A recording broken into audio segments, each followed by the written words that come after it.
नमस्कार. बाग बगीचा मराठी यूट्यूब चॅनलमध्ये सर्वांचे खूप खूप स्वागत. आजच्या व्हिडिओमध्ये आपण बघणार आहोत की शेवंतीच्या झाडांची आत्ता ह्या सीझनला काय काळजी घ्यायची.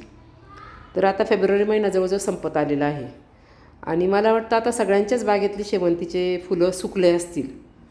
माझे तर जानेवारीमध्ये सुकलेले आहेत बरेपैकी फुलं. काही झाडांना अजून येत आहेत एक दोन फुलं, पण आता आपल्याला त्या फुलांच्या मोहात नाही पडायचं. आत्ता जर आपण ह्या झाडांवर काम केलं तर हे झाडं आपल्याला जपता येईल उन्हाळ्यामध्ये पण. बऱ्याच जणांचे झाडं उन्हाळ्यामध्ये जातात बघा, आणि मग दरवर्षी नवीन शेवंतीचे रोपं विकत घ्यावे लागतात असं बऱ्याच जणांचं म्हणणं असतं.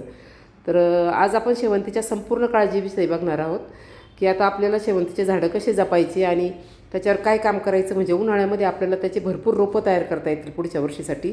त्यासाठी व्हिडिओ कुठेही स्किप न करता शेवटपर्यंत बघा आणि माझ्या चॅनलवर जर तुम्ही नवीन असाल तर सबस्क्राईब करा. आता सगळ्यात पहिलं काम करायचं म्हणजे हे असे जे सुकलेले फुलं आहेत ना शेवंतीच्या, त्या कुंड्या आहेत ना, त्या कुंड्या सगळ्या एका बाजूला काढून घ्यायच्या आहे आपण. आणि मग आपल्याला काय करायचं आहे, हे सगळ्या झाडांची छाटणी करायची आहे आपल्याला. ह्या ज्या मोठ्या मोठ्या वाढलेले लांब वाढलेले जे फांद्या आहेत ना, ज्याच्यावर भरपूर फुलं होते आपल्याकडं, ते आता सगळ्या फांद्या आपल्याला काढून टाकायच्या आहेत. कारण की तुम्ही जर अगदी बारकाईने बघाल ना तर तुमच्या कुंड्यांमधनं खालनं भरपूर नवीन फुटी दिसतील तुम्हाला, ज्याला सकर्स म्हणतात. हे सकर्स वाढायला सुरुवात झालेली आहे. तर आता आपल्याला ह्या जुन्या फांद्यांना आता फुलं येणार नाही आहेत आणि ह्या खराब होणार आहेत. तर त्याच्यासाठी आपणच हे काम करायचं आहे. ह्या फांद्या काढून टाकायच्या. ह्या फांद्या काढल्यामुळं काय होईल, झाडाची सगळी एनर्जी ना, ज्या नवीन फुटी येणार आहेत ना झाडाला, त्या वाढण्यावर लागल.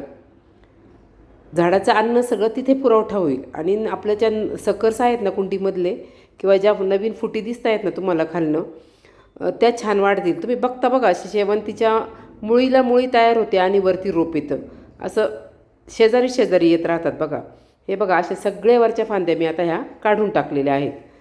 आता ह्या फांद्या काढल्यानंतर पुढचं काम करायचं ते म्हणजे कुंड्या साफ करायच्या आपल्याला. म्हणजे त्याच्यामध्ये खूप वाळलेला पालापाचोळा आहे, काही खराब काड्या, काही खराब झालेले रोपं असतील, ते सगळं आपल्याला काढून घ्यायचं. म्हणजे थोडक्यात सफाई करायची आपल्या कुंड्यांची शेवंतीच्या.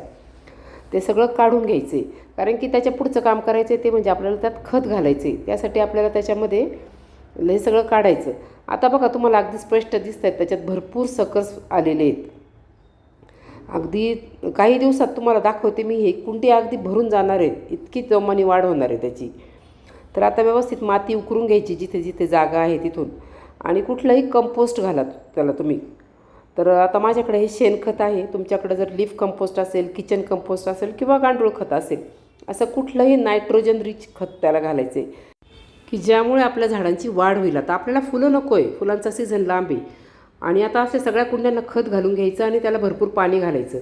आणि कुंड्या आता आपल्याला एका बाजूला शिफ्ट करायच्या आहे, कारण की जिथे आपल्या शेवंतीच्या कुंड्या होत्या तिथे आपल्याला आता दुसऱ्या उन्हाळ्यामध्ये फुलं येणाऱ्या झाडांच्या कुंड्या तुम्ही ठेवू शकता. आणि उन्हाळ्यामध्ये काय करायचं आहे आपल्याला, शेवंतीच्या रोपांना कडक उन्हापासून वाचवायचे. तर त्याच्यामुळे तुम्ही जर शेडनेट वगैरे बांधत असाल ना, तिथे ह्या कुंड्या शिफ्ट करायच्या आहे तुम्ही. त्याच्यामुळं तुमचे झाडं अजिबात मरणार नाही, एकसुद्धा झाड मरणार नाही. बघा, आता हा तुम्ही जो रिझल्ट बघतायत ना, हा 15 दिवसानंतरचा आहे.